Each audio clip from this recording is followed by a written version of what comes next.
Greetings, Internet. My name is Chris, and this is my guide to Scalecaller Peak for the Dragon Bones DLC. In the beginning here, I will show you a few enemies that pertain to the first boss fight. The first one is the Ogre Elder. This guy will spawn a huge circle around himself. You'll see him charging it here in a second, but we managed to kill him before he finishes it. Basically, you just don't want to stand in this circle. The next main enemy is the Ogre Brute, as well as the skeevers that accompany him. The Ogre Brute himself will do a lesser circle that you don't want to stand in, and he'll also do these icicles that sort of pop out of the ground. The skeevers, when you kill them, will leave behind huge circles that, if you stand in them, will hit you with poison. And a few of them stacked on top of each other can kill you really quickly. Here's the first boss, Orson and Rune, or bosses I should say. The main mechanic here is to keep them apart, which is why we're taking Orson to the outside. If they're too close, they will spawn poison circles around themselves. And here you'll see I get targeted by something called a snow tremor, and I try to get into one of these circles here, because when you step in the circle you get turned to ice, and then if the snow tremor hits you, it doesn't kill you. But if you're not encased in ice, it will kill you. You can also see the middle boss, Rune, taps the ground to spawn skeevers, which you can interrupt that with a bash.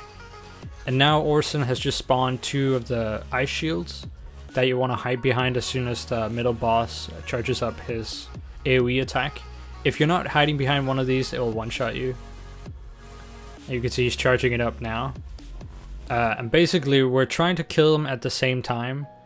I can't remember what it is that happens when you kill one of them too quickly. I think maybe the other one enrages or something like that. But basically you want to kill them around the same time. Actually no, it's probably something like if you kill one, the AoE mechanic will just one-shot you or something like that. Anyway, here's the second boss, Ironheart. I'm not going to try and pronounce that first name. The boss itself is not too bad, but the main mechanic here to watch out for are the orbs. They'll do these beams that, if you stand in the circles, will turn you to stone. At certain health intervals, I think it's 75, 50, and 25, they will hop down and start following players. If you get too close, you're also going to get turned to stone. The thing here is that the stone itself is harmless, but the boss will, after a few seconds, target you and then kill you with something called Deathly Gaze, I think. The rest of the fight is pretty basic, but yeah, you just want to make sure you kill the orbs as soon as they spawn. Here at the end, you can see we just DPS through it, because you can do that if you're close to killing him. You see, we even got an achievement for that stony situation. The next boss is Matriarch Aldous. The main mechanic to watch out for here are the Lamias. They're called something else, I forget what it is. But they basically spawn at various health intervals, and they put down these geysers that you have to stand in. Usually the tank would stand in them, as you can see the tank on the right doing right now. If you don't stand in them when they hit their final attack, every single player will get lifted into the air by a geyser. The strategy we used here was just powering through it, but it's kind of hard to do if you don't have enough DPS. This is the fourth boss, Plague Concoctor Mortiu. He's got 10 million health, which might seem like a lot, but the main mechanic here is at a certain point he's gonna poison everyone in the room. It's based on time, so the longer the fight, the more poison stages you go through. You see, this is the first stage. We get told to kill imps, and there are 2 imps. So first we kill that one. You see the NPC runs over to get its guts or something like that. And then we kill the second one here. The NPC will run over again. He'll spend a few seconds making an antidote for the poison. You can see that's calling my screen green. So he's going to spend a few seconds making that, and then he's going to throw it to the ground. You can see it's right there, the green circle. When you stand in it, you pick up a buff that increases your damage by what seems like 100%. and it also gives you some kind of recovery. And this is basically the main way to DPS the boss, because he's got so much health. We only go through 2 stages, I think, but it completely depends on what kind of DPS you have. One thing to note as well is that the zero grates around the room act sort of like the geysers from the Nereids. So when they start activating, you want your tank to stand on top of them to block the poison from hitting everyone. Here's the second poison phase, and we just have to kill stranglers this time. And it's doing something else. I think it's slowly taking away our health. The other one was taking away stamina. I haven't seen the third one, but I'm guessing it would do magic, and you'd have to kill the sharks probably. But you'll hear the NPC call out for it. This is a really good fight to have subtitles on for. You can see there's the buff again, and we kill him. So very fast.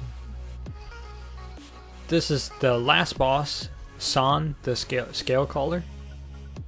San, maybe? San? I don't know. She's got a lot of mechanics. She's got a heavy attack that's an AoE, so you want to make sure you don't stand in that one.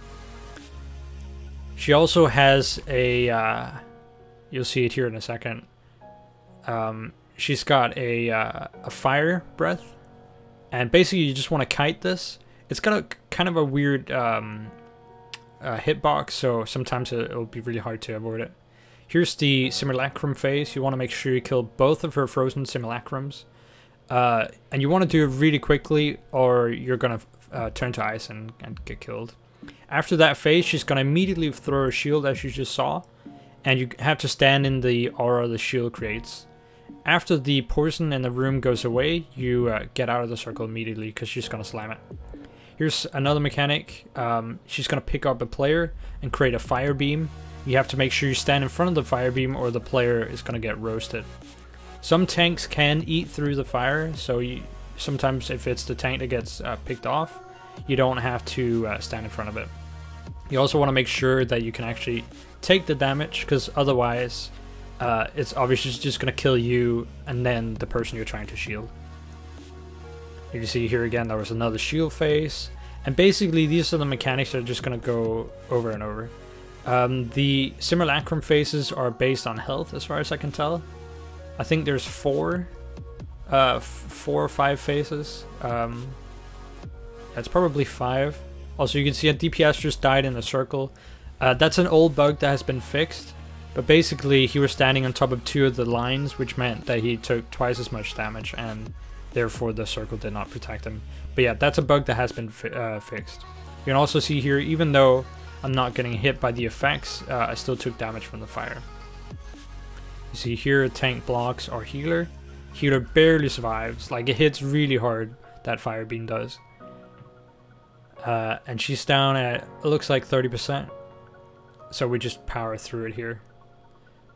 And after the first shield phase, the statues will occasionally hit a side with poison, as you can just see. And we've got another simulacrum phase here. This is the last one, activated at 20%. So it seems like there's 5 per fight, is what I would guess at least. You can sort of DPS past one of them if you DPS fast enough when she's doing the fire beam attack. But otherwise you have to do all 5. And we just kill it right here. Anyway, that's it. Thanks for watching.